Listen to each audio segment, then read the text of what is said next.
Dari Abdurrahman radhiyallahu an bahwasanya Rasulullah SAW bertutur mengenai bulan Ramadan. Beliau bersabda, "Ia adalah bulan yang Allah wajibkan kepada kalian puasa di dalamnya, dan aku sunahkan untuk kalian sholat malam pada bulan tersebut. Maka barang siapa berpuasa dan sholat malam dalam bulan tersebut dalam penuh keimanan dan mengharapkan pahala dari Allah, ia akan keluar dari dosa-dosanya seperti pada hari ketika ia baru dilahirkan oleh ibunya." Di surat Ibnu Majah. Dari Abu Hurairah radhiyallahu anhu bahwasanya Rasulullah bersabda, "Setan mengikat tengkuk salah seorang di antara kalian ketika tidur dengan 3 ikatan. Di setiap ikatan ia membisikkan, 'Malammu masih panjang, tidurlah kamu.' Jika ia bangun dan mengingat Allah, terlepaslah satu ikatan. Jika ia berwudu, terlepaslah satu ikatan lagi, dan jika ia sholat, terlepaslah satu ikatan lagi. Ia pun memasuki waktu pagi dengan penuh semangat dan kondisi jiwanya baik. Jika tidak melakukannya, ia memasuki waktu pagi dan dalam keadaan malas dan kondisi jiwanya pun buruk. Ia belum mendapat kebaikan." Hadis riwayat Abu Dawud.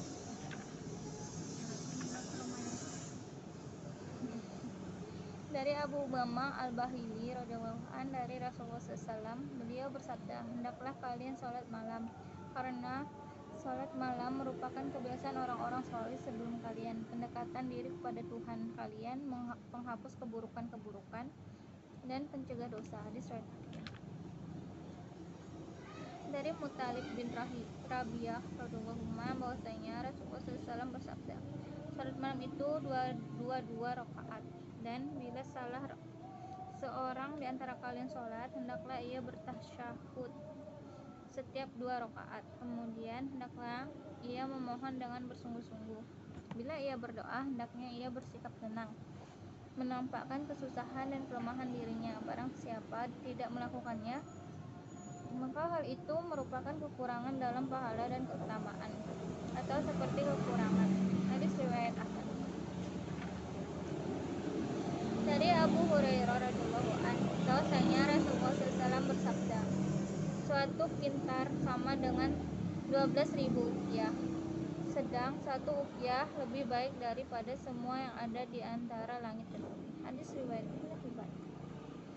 Dari Abu Hurairah radhiyallahu anhu ia berkata, Rasulullah SAW bersabda, "Allah merahmati seorang laki-laki yang bangun di malam hari, kemudian sholat lalu membangunkan istrinya, dan istrinya juga ikut sholat. Jika istrinya enggan bangun, ia memercikkan air di wajah istrinya. Allah pun merahmati seorang wanita yang bangun di malam hari, kemudian sholat lalu membangunkan suaminya, dan suaminya juga ikut sholat. Jika suaminya enggan bangun, ia memercikkan air di wajah suaminya." Hadis riwayat Nasai. Dari Abu Sa'id dan Abu Hurairah radhiyallahu anhu, keduanya berkata, Rasulullah SAW bersabda, "Jika seorang laki-laki membangunkan istrinya di malam hari, lalu keduanya sholat 2 rakaat berjamaah, maka akan dicatat termasuk laki-laki dan perempuan yang berzikir." Hadis riwayat Abu Daud.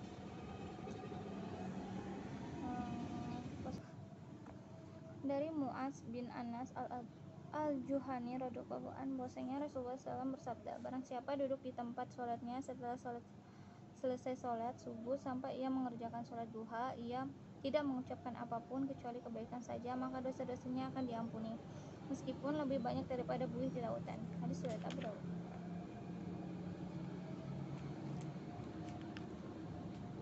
Dari Abu Hurairah radhiyallahu anhu yang berkata, Rasulullah SAW mengutus satu pasukan, kemudian mereka mendapatkan ghanimah yang besar dan kembali dengan cepat. Maka seorang berkata, "Wahai Rasulullah, kami belum pernah melihat pasukan yang kembali lebih cepat daripada dan mendapat ghanimah yang lebih besar daripada pasukan ini."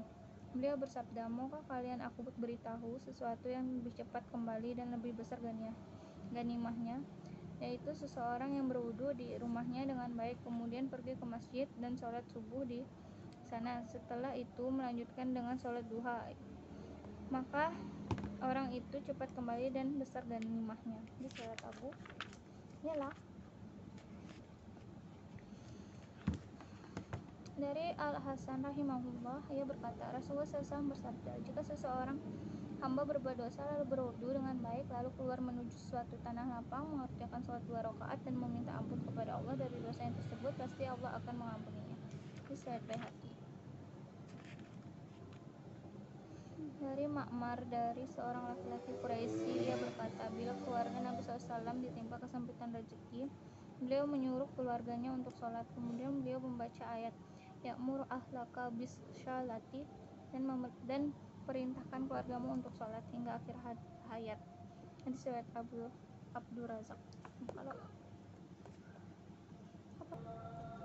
dari Abdullah bin Mas'ud radhiyallahu anhu berkata, seorang laki-laki datang kepada Nabi SAW. Lalu dia berkata, wahai Rasulullah, sesungguhnya aku ingin pergi ke Bahrain untuk berdagang. Maka Rasulullah SAW bersabda, salatlah 2 rakaat. Hadis riwayat Tabrani. Dari Abu Hurairah radhiyallahu anhu dari Nabi SAW, beliau bersabda, apabila kamu masuk tempat tinggalmu, maka salatlah 2 rakaat. Ia akan mencegahmu dari cara masuk yang buruk. Dan apabila engkau keluar dari tempat tinggalmu, maka salatlah 2 rakaat. Ia akan mencegahmu dari cara keluar yang buruk. Hadis riwayat Bazar.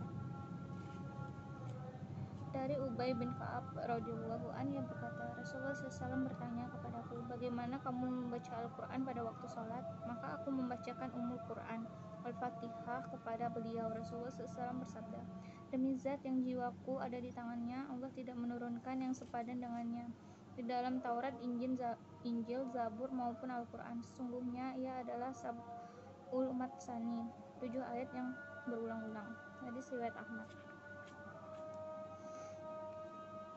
Dari Abu Hurairah radhiyallahu anhu berkata, Rasulullah SAW bersabda, sukakah salah seorang di antara kalian ketika kembali kepada keluarga menemukan 3 ekor unta betina yang bunting besar lagi gemuk? Kami berkata, ya Nabi SAW bersabda, 3 ayat yang dibaca salah seorang di antara kalian di dalam sholatnya lebih baik daripada 3 ekor unta betina yang bunting besar lagi gemuk. Hadis riwayat Muslim. Dari Abu Dzar radhiyallahu anhu ia berkata, aku mendengar Rasulullah SAW bersabda, barang siapa ruku 1 kali atau sujud 1 kali, maka karena ruku atau sujud itu ia diangkat 1 derajat dan dihapuskan darinya 1 kesalahan. Hadis riwayat Ahmad. Dari Rifa'ah bin Rafi Az-Zuraki radhiyallahu anhu ia berkata, pada suatu hari kami meminta salat di belakang Nabi SAW. Ketika mengangkat kepala dari ruku, beliau mengucapkan, Sami Allah liman hamidah. Seorang laki-laki mengucapkan, Rabbana wa lakal hamdu hamdan katsiran thayyiban mubarakal fihi. Wahai Tuhan kami, bagimulah segala puji dengan puji melimpah, baik dan penuh berkah. Lalu sesuai salat, beliau bersabda, siapakah yang mengucapkannya tadi? Ia menjawab, saya. Beliau bersabda, aku tadi melihat 30 sekian malaikat saling memperebutkannya. Siapa di antara mereka yang pertama kali mencatatnya? Dari Abu Hurairah radhiyallahu anhu bahwasanya Rasulullah SAW bersabda, apabila imam mengucapkan sami Allah liman hamidah, maka ucapkanlah Allahumma rabbana lakal hamdu. Ya Allah, ya Tuhan kami, bagimulah segala puji. Karena barang siapa ucapannya bertepatan dengan ucapan malaikat, maka diampuni baginya dosa-dosa yang terlampau. Dari Abu Hurairah ia berkata, Rasulullah SAW bersabda, apabila anak Adam membaca ayat sajdah kemudian ia bersujud, maka setan menyingkir sambil menangis. Ia berkata, betapa celakanya aku, anak Adam diperintahkan untuk bersujud, ia pun bersujud, maka ia mendapatkan surga. Sedangkan aku diperintahkan untuk bersujud, aku pun enggan, maka aku mendapatkan neraka. Dari Kifaf bin Laima bin Rahdah al-Ghifari radhiyallahu anhu berkata, apabila Rasulullah SAW duduk pada akhir salatnya, beliau menumpuk dengan jari telunjuknya, dan kaum musyrikin berkata, ya Muhammad, menyihir dengan telunjuknya. Kaum musyrikin itu berdusta, akan tetapi maksud perbuatan beliau adalah tauhid.